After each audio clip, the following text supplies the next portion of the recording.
The vending machine at the end of hallway only sells to the dead. When I first started my night shifts at the old hospital, everyone warned me to stay out of the East Wing. It's shut down, they said. Structural issues. But when you're a fresh hire desperate for money, warnings start to sound more like background noise. So when I found myself thirsty during a graveyard shift and the main lounge vending machine was out of order, it didn't seem like a big deal to wander toward the abandoned East Wing. I saw the dim green glow of another vending machine at the end of the crumbling corridor.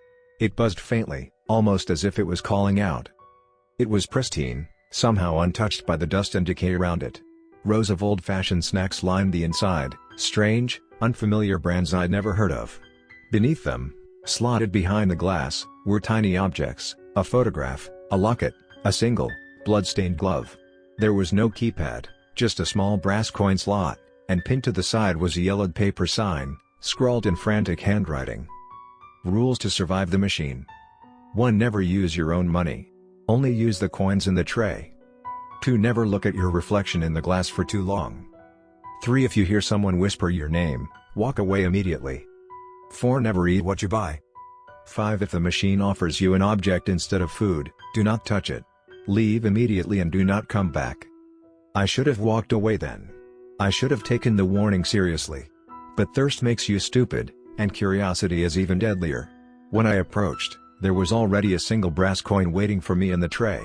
I picked it up, it was unnaturally cold, and fed it into the machine without thinking. The clatter of the internal mechanisms sounded deeper, heavier, almost as if something living was moving inside. A small, dusty bottle of water dropped into the tray. Against every instinct I had, I grabbed it and backed away. For a few nights, nothing strange happened. I laughed it off as just another creepy hospital story to scare new employees.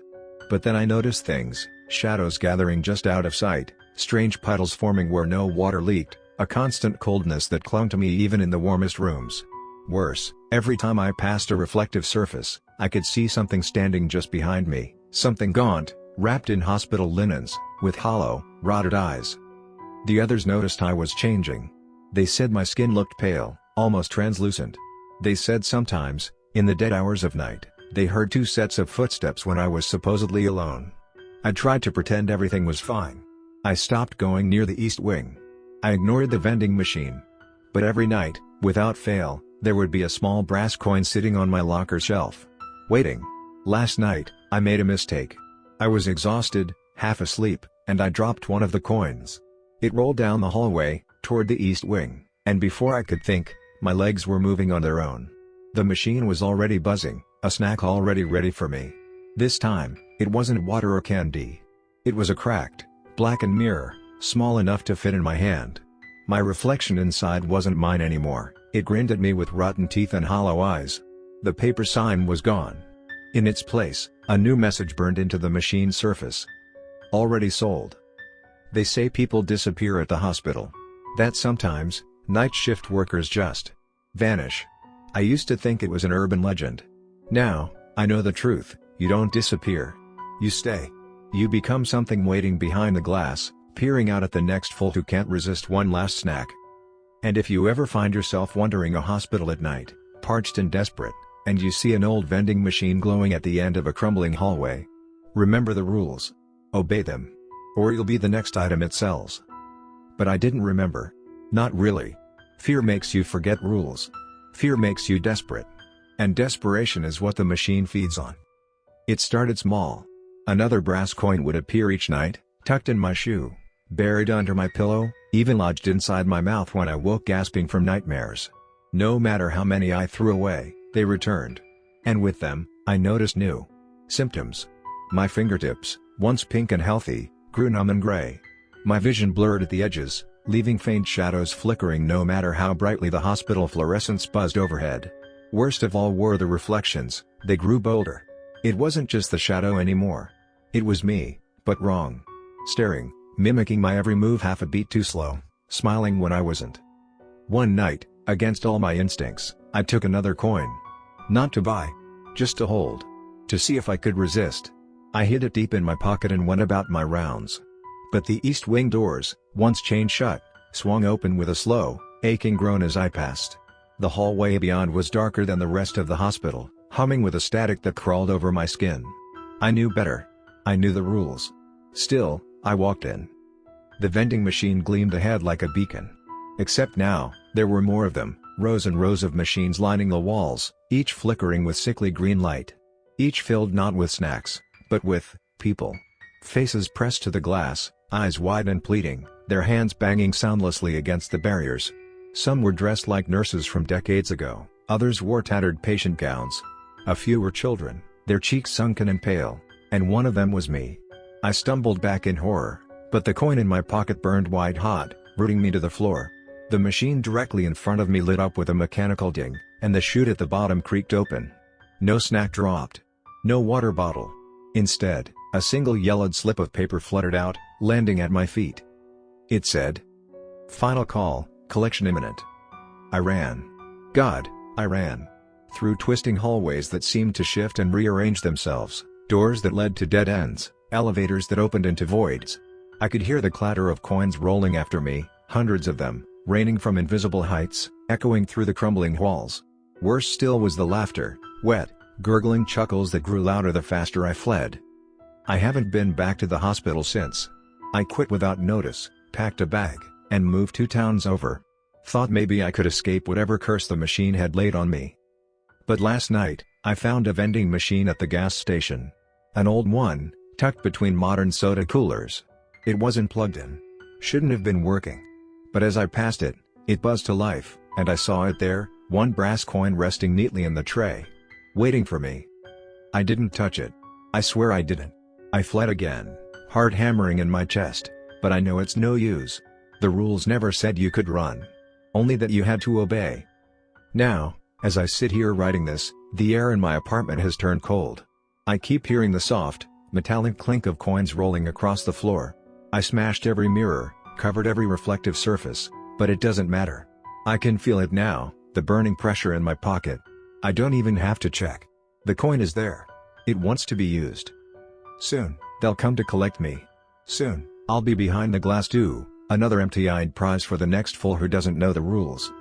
And when they look into the vending machine and see me staring back at them, maybe they'll think I'm just another trick of the light. Maybe they'll believe they still have a choice. But the machine always collects. I thought I had run far enough to escape. But the truth is, once the machine knows your name, or your face, or your soul, there's no running, no hiding. It doesn't matter where you go, what you do, or how many miles you put between yourself and that cursed vending machine. The coins still come. And they come at the worst moments. Every night since that last time in the gas station, I've dreamed of it. Dreams where I'm standing in a foggy alley, my hands twitching with the need to pick up the coins that are scattered like breadcrumbs leading me to the edge of a precipice. I know I shouldn't take them, I know the rules, but the sound of them rolling on the floor, that satisfying clink of metal on concrete, calls to me like an addiction. Each time, the machines grow more insistent.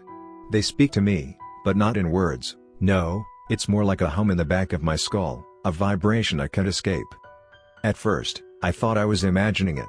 I thought I was losing my grip on reality, but then I saw it. One night, I was walking home from the corner store, and I saw a figure in the distance, standing under a flickering street lamp. It was a man, dressed in a tattered suit, his face obscured by shadows. The man was motioning to me with one pale hand, beckoning me closer. I approached cautiously, but something in my gut told me to turn around and run. Still, I couldn't stop myself. I drew closer, and I saw the coins. Dozens of them, piled at his feet like offerings to some forgotten god. The man's face was still hidden, but I could see the grotesque outline of something sharp beneath his collar, the thin, jagged line of his neck stretching unnaturally long. I didn't want to see it, but I couldn't look away.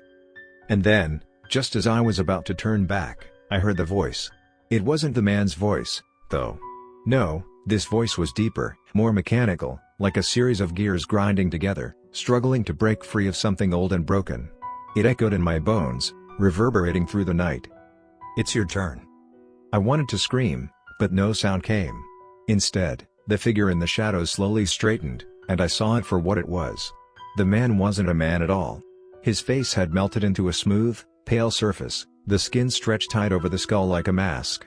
His eyes, or where eyes should have been, were just empty sockets, dark and hollow. But in those sockets, I saw something stirring. Something alive. The coins on the ground rolled toward him, gathering around his feet like metal marbles. I tried to back away, but my legs felt like lead. It was the same feeling I'd had with the vending machines, that irresistible pull, the compulsion to obey. I could hear them clinking against the pavement, louder now, echoing in my ears. Suddenly, the man's mouth split open with a sickening crack, and a tongue as long as my arm slithered out. It flicked the air, tasting the night. I could feel the darkness closing in around me. The pressure on my chest was unbearable. I had to run. I had to get away. But my feet wouldn't move. "You didn't follow the rules." The voice came again, this time more insistent. It was the sound of 1,000 gears, all grinding together in a hollow, endless rhythm. "You didn't obey." I forced myself to move, breaking the spell just enough to stagger backward. The last thing I saw before I turned and fled was the man, no, the thing, bending down, picking up one of the brass coins from the pile. "You'll be the next item we collect."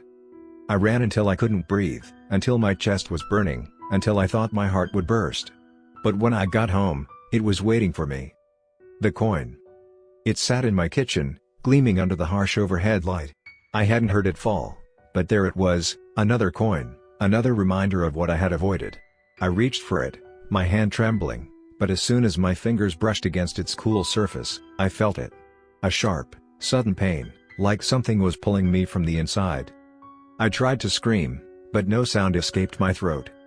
The room darkened, and I heard the familiar, deafening hum. It was back. The machine had found me again. But it was different this time. It wasn't just the coins. It wasn't just the machines.